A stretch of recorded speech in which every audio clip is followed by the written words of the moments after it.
ನಮಸ್ಕಾರ ವೀಕ್ಷಕರೇ, ತಾನು ನಡೆಸುತ್ತಿರುವ ವೇಶ್ಯಾವಾಟಿಕೆ ಕೇಂದ್ರಕ್ಕೆ ಪೊಲೀಸರು ಕಿರುಕುಳ ನೀಡದಂತೆ ರಕ್ಷಣೆ ನೀಡಬೇಕು ಎಂದು ವಿಚಿತ್ರ ಮನವಿ ಮಾಡಿ ಅರ್ಜಿ ಸಲ್ಲಿಸಿದ ವಕೀಲನಿಗೆ ಮದ್ರಾಸ್ ಹೈಕೋರ್ಟ್ ಛೀಮಾರಿ ಹಾಕಿದೆ. ಅರ್ಜಿದಾರ ವಕೀಲನಿಗೆ 10,000 ರೂಪಾಯಿ ದಂಡ ವಿಧಿಸಿರುವ ಹೈಕೋರ್ಟ್ ಆತನ ತಮಿಳುನಾಡಿನ ಕನ್ಯಾಕುಮಾರಿ ಜಿಲ್ಲೆಯ ನಾಗರಕೋಯಿಲ್ನಲ್ಲಿ ತಾನು ನಡೆಸುತ್ತಿರುವ ವೇಶ್ಯಾವಾಟಿಕೆ ಅಡ್ಡೆಗೆ ರಕ್ಷಣೆ ನೀಡಬೇಕು ಎಂದು ಕೋರಿ ವಕೀಲ ರಾಜಮುರುಗನ್ ಸಲ್ಲಿಸಿದ ಅರ್ಜಿ ವಿಚಾರಣೆ ನಡೆಸಿದ ನ್ಯಾಯಮೂರ್ತಿಗಳಾದ ಬಿ. ಪುಗಳೇಂದಿ ಅವರಿದ್ದ ಪೀಠ ತೀವ್ರ ಆಘಾತ ವ್ಯಕ್ತಪಡಿಸಿದೆ. ವಕೀಲ ಎಂದು ಹೇಳಿಕೊಂಡಿರುವ ವ್ಯಕ್ತಿ ತಾನು ವೇಶ್ಯಾವಾಟಿಕೆ ನಡೆಸುತ್ತಿದ್ದು ಅದಕ್ಕೆ ರಕ್ಷಣೆ ಒದಗಿಸಬೇಕೆಂದು ಕೋರಿ ಅರ್ಜಿ ಸಲ್ಲಿಸುವುದು ಸಮಾಜದಲ್ಲಿ ನ್ಯಾಯವಾದಿಗಳ ಹೆಸರಿಗೆ ಮಸಿ ಬಳಿಯುವ ಕೆಲಸ. ಈ ಪ್ರಕರಣ ನ್ಯಾಯಾಲಯವನ್ನು ಆಘಾತಕ್ಕೆ ತಳ್ಳಿದೆ. ಹಿಂದೊಮ್ಮೆ ವಕೀಲರೊಬ್ಬರ ವಿರುದ್ಧ ಡಕಾಯಿತಿ ಆರೋಪದಡಿ ಬಂಧಿಸಿರುವ ವರದಿಯಾಗಿತ್ತು. ಇಂಥ ವಕೀಲರಿಂದ ಸಮಾಜದಲ್ಲಿ ನ್ಯಾಯವಾದಿಗಳ ಗೌರವ ಕಡಿಮೆಯಾಗುತ್ತದೆ. ಈಗಲಾದರೂ ವಕೀಲರ ಪರಿಷತ್ತುಗಳು ಕಾನೂನು ಪದವೀಧರರನ್ನ ವಕೀಲರನ್ನಾಗಿ ನೋಂದಾಯಿಸಿಕೊಳ್ಳುವಾಗ ಅವರ ಹಿನ್ನೆಲೆ ಬಗ್ಗೆ ಹೆಚ್ಚು ಗಮನ ಹರಿಸಬೇಕು ಎಂದು ಹೈಕೋರ್ಟ್ ಅಭಿಪ್ರಾಯಪಟ್ಟಿದೆ. ಅರ್ಜಿದಾರರ ಕಾನೂನು ಮತ್ತು ಸುಪ್ರೀಂ ಕೋರ್ಟ್ ತೀರ್ಪನ್ನು ತಪ್ಪಾಗಿ ಅರ್ಥೈಸಿಕೊಂಡಿದ್ದಾರೆ.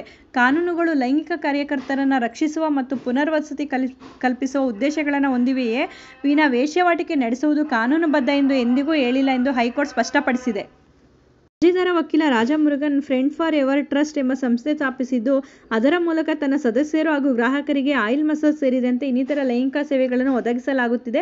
ಇಲ್ಲಿ ಸಮ್ಮತಿಯ ಮೇರೆಗೆ ವಯಸ್ಕರು ಪರಸ್ಪರ ಲೈಂಗಿಕ ಕ್ರಿಯೆಯಲ್ಲಿ ತೊಡಗಬಹುದು. ಆದರೆ ಪೊಲೀಸರು ಸಂಸ್ಥೆಯ ಚಟುವಟಿಕೆಗಳಿಗೆ ಅಡ್ಡಿಪಡಿಸುತ್ತಿದ್ದಾರೆ.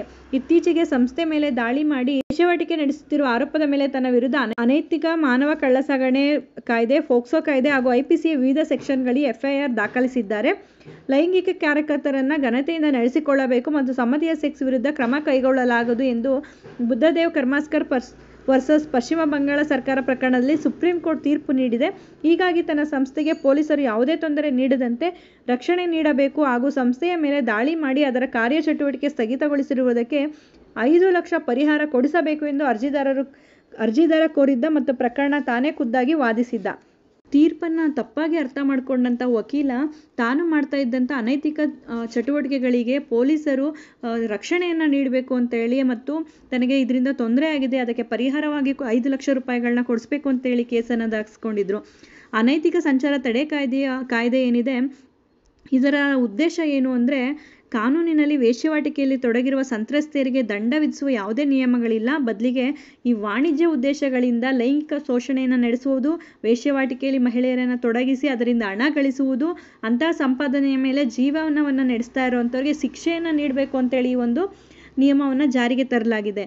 ಈ ವಿಚಾರವನ್ನು ತಿಳಿಯದೆ ಒಂದು ಕೇಸನ್ನು ಫೈಲ್ ಮಾಡಿರುವಂಥ ವಕೀಲನ ವಿರುದ್ಧ ಆತನ ವಿದ್ಯಾಭ್ಯಾಸದ ವಿರುದ್ಧ ಗೊಂದಲವನ್ನು ವ್ಯಕ್ತಪಡಿಸಿದ್ದಾರೆ. ಮಾಹಿತಿಗಾಗಿ ನಮ್ಮ ಚಾನಲನ್ನು ಲೈಕ್ ಮಾಡಿ, ಮತ್ತೊಬ್ಬರಿಗೆ ಈ ವಿಚಾರ ಉಪಯುಕ್ತ ಆಗುತ್ತೆ ಅನಿಸಿದ್ರೆ ಶೇರ್ ಮಾಡಿ. ಹೊಸದಾಗಿ ನೋಡ್ತಾ ಇರೋರು ಸಬ್ಸ್ಕ್ರೈಬ್ ಮಾಡಿಕೊಂಡು ನೋಡಿ. ಕಾನೂನಿನ ಜ್ಞಾನ ಪ್ರತಿಯೊಬ್ಬರಿಗೂ ಉಪಯುಕ್ತ ಆಗುವಂಥದ್ದು. ಬಿಡುವಿನ ಸಮಯದಲ್ಲಿ ಇಂಥ ಉಪಯುಕ್ತ ಮಾಹಿತಿಗಳನ್ನ ತಿಳ್ಕೊಳ್ಳೋದು ಪ್ರತಿಯೊಬ್ಬರಿಗೂ ಉಪಯುಕ್ತ ಆಗುತ್ತೆ ಅಂತ ಹೇಳಿ ಭಾವಿಸ್ತೀನಿ. ಧನ್ಯವಾದಗಳು.